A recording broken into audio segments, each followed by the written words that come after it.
भागवत गीता अध्याय 2 गीता का सार।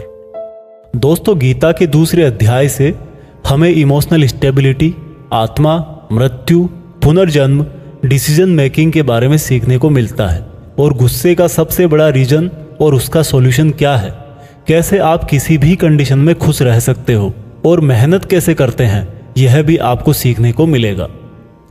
जब अर्जुन ने युद्ध करने से मना कर दिया तब सारथी श्री कृष्ण ने अर्जुन से कहा कि अर्जुन, ये तुम्हें अचानक से क्या हो गया? जिस तरह की कमजोर बातें तुम बोल रहे हो वो तुम जैसे महान योद्धा के मुंह से बिल्कुल अच्छी नहीं लगती। इसलिए अपने इस मन की कमजोरी को छोड़कर युद्ध के लिए वापस खड़े हो जा। अर्जुन बोले कि मैं किस तरह से अपने ही गुरुजी द्रोणाचार्य और दादाजी भीष्म पितामह को मारने के लिए अपना धनुष चला सकता हूं, क्योंकि ये तो मेरे लिए हमेशा से ही भगवान की तरह रहे हैं। इस युद्ध को करने से अच्छा है कि मैं भिखारी बन जाऊं, क्योंकि अपनों को ही मारूंगा तो जीत में भी मेरी हार ही है। मैं सही और गलत को नहीं समझ पा रहा, इसलिए मेरा मार्गदर्शन करो कृष्ण। श्री कृष्ण मुस्कुराकर अर्जुन को देखने लगे। भले कोई इंसान उनसे कुछ मांगे और वो दे ही ना, ऐसा भी कभी हो सकता है क्या? यहीं से शुरू होता है भागवत गीता का वो ज्ञान जो आपको भी अर्जुन बनकर ध्यान से सुनना और समझना चाहिए। श्री कृष्ण बोले कि अर्जुन, ये तुझे अचानक से क्या हो गया? तुझ जैसे इंसान को किसी दूसरे की मृत्यु को लेकर नहीं डरना चाहिए। और वैसे भी तुझे क्या लग रहा है, ये लोग तेरे मारने से मर जाएंगे और तू ही इनको मारेगा? इन सब लोगों का और तुम्हारा भी पिछला जन्म भी था और अगला जन्म भी होगा। इसलिए जैसा तुम सोचकर दुखी हो रहे हो वह ज्ञान तुम्हारा अधूरा है। और रही बात इनकी मृत्यु का तुझे पाप लगने की, तो ये समझ ले, इनको मारने वाला तू नहीं बल्कि मैं हूं। तू तो इनकी मौत का सिर्फ एक कारण है और ये लोग मरने के बाद भी मेरे ही पास आएंगे, क्योंकि ये लोग शरीर नहीं है बल्कि आत्मा है और आत्मा को किसी भी तरह से नष्ट नहीं किया जा सकता। आत्मा तो अगले जन्म के लिए इस शरीर को उसी तरह से छोड़ देती है जिस प्रकार से तुम अपने पुराने कपड़े बदलकर नए पहनते हो। हे अर्जुन, जन्म देने वाला और मारने वाला मैं ही हूं। और ये बता, क्या तू किसी मरे हुए इंसान को जिंदा कर सकता है? अगर तू मरे हुए को जीवन नहीं दे सकता तो जीवित को भी नहीं मार सकता, क्योंकि जीवन देने वाला भी मैं हूं और मारने वाला भी मैं हूं, और इनकी मौत मैंने तेरे ही हाथों लिखी है। और अर्जुन, अगर तुझे ऐसा लगता है कि आत्मा भी मरती है तो ये जान ले कि आत्मा जैसे जन्म लेकर मरती है वैसे ही मरने के बाद प्रकृति का चक्कर पूरा करने के लिए उसको फिर से जन्म लेना पड़ेगा। इस प्रकार से भी आत्मा नष्ट नहीं हुई। और जब प्रकृति ऐसे ही चलती है तो भला तू इसका जिम्मेदार कैसे हुआ? अर्जुन, जिस क्षत्रिय को जीवन में युद्ध करने का अवसर प्राप्त होता है वो ना केवल भाग्यशाली है बल्कि उसका तो धर्म और कर्म ही युद्ध करना है। और अगर तूने ये युद्ध नहीं किया तो इसका मतलब यह होगा कि तूने अपना धर्म और कर्म अच्छी तरह से नहीं निभाया और इसलिए तेरे नाम के साथ कलंक जुड़ जाएगा। और तेरे जैसे अर्जुन के लिए तो कलंक उसकी मौत से भी बड़ा है। जो लोग तुझे बहुत सम्मान दिया करते थे वही लोग तेरी बहुत बुराइयां करेंगे, तेरी वीरता पर सवाल उठाएंगे।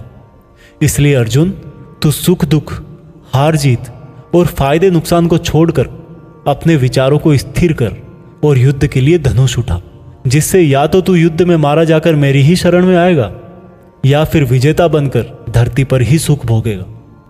हे अर्जुन, तुमने आज तक जितना भी सीखा है वो मेरे इस ज्ञान के आगे बहुत छोटा है।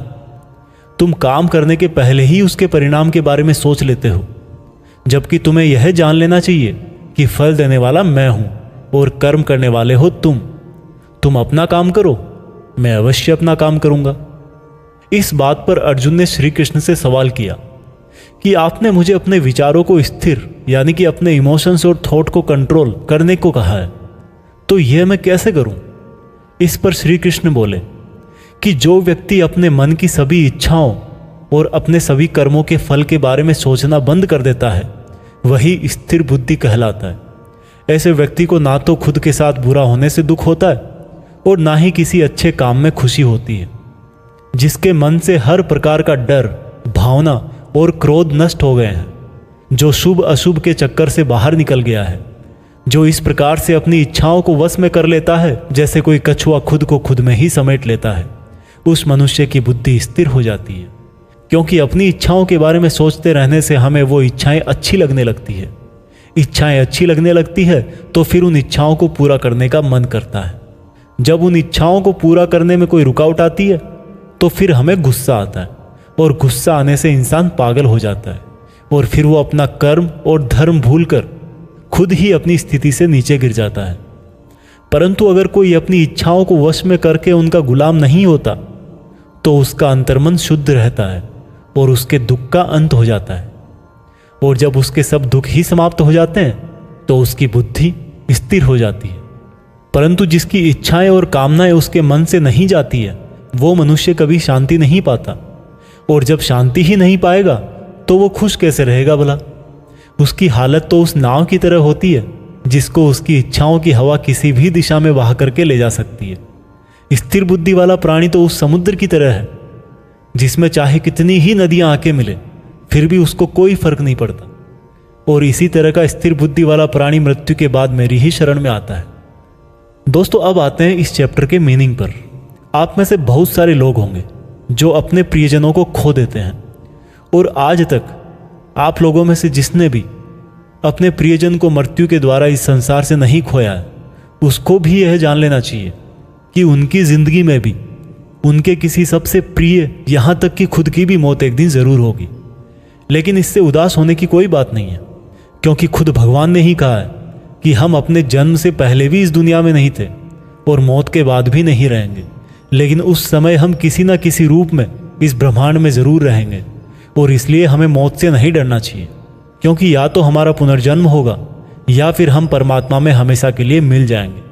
और जब सब लोग आखिर में एक ही जगह मिल जाएंगे तो फिर क्या भावुक होना। और यही प्रकृति का नियम भी है। और हम कोई शरीर नहीं है जो हमें डरने की जरूरत है, हम आत्मा है और उसी का अंश है जिसको हम भगवान कहते हैं। और अगर हमें बनाने वाला भगवान है तो फिर हमें उससे ही मिलने का प्रयत्न करना चाहिए। ये दुनिया तो मात्र उस ईश्वर का एक मायाजाल है। अब दोस्तों, अर्जुन डिसीजन नहीं ले पा रहे थे।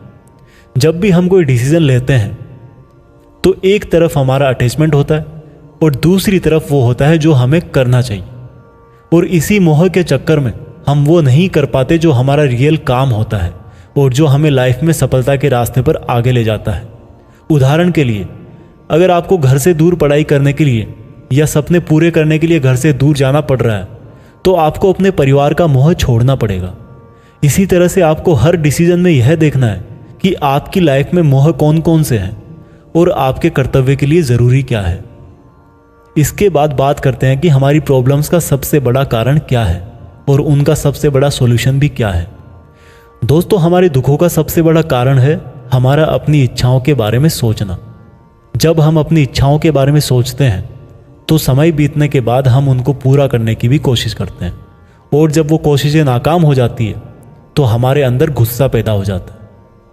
और गुस्सा ऐसी चीज़ है जिसको अगर किसी ने शरीर छोड़ने के पहले नहीं छोड़ा तो कभी आप अपने जीते जी खुश नहीं रह पाओगे। आप हमेशा अपने आप को समस्याओं से घिरा हुआ ही पाओगे, क्योंकि ये दुनिया तो सिर्फ आपका ही रिफ्लेक्शन है। अब आप यह भी बोलोगे कि अगर ज़िंदगी में कोई इच्छा ही नहीं रखेंगे तो सक्सेस कैसे हासिल होगी, नाम कैसे कमाएंगे।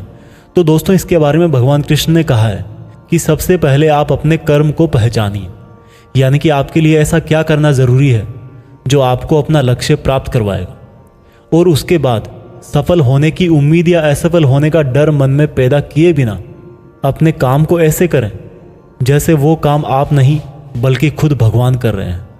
और इस तरह से आपकी हिम्मत कभी नहीं टूटेगी, क्योंकि आपको यह लगेगा कि ये काम मैं नहीं बल्कि मेहनत भगवान कर रहे हैं।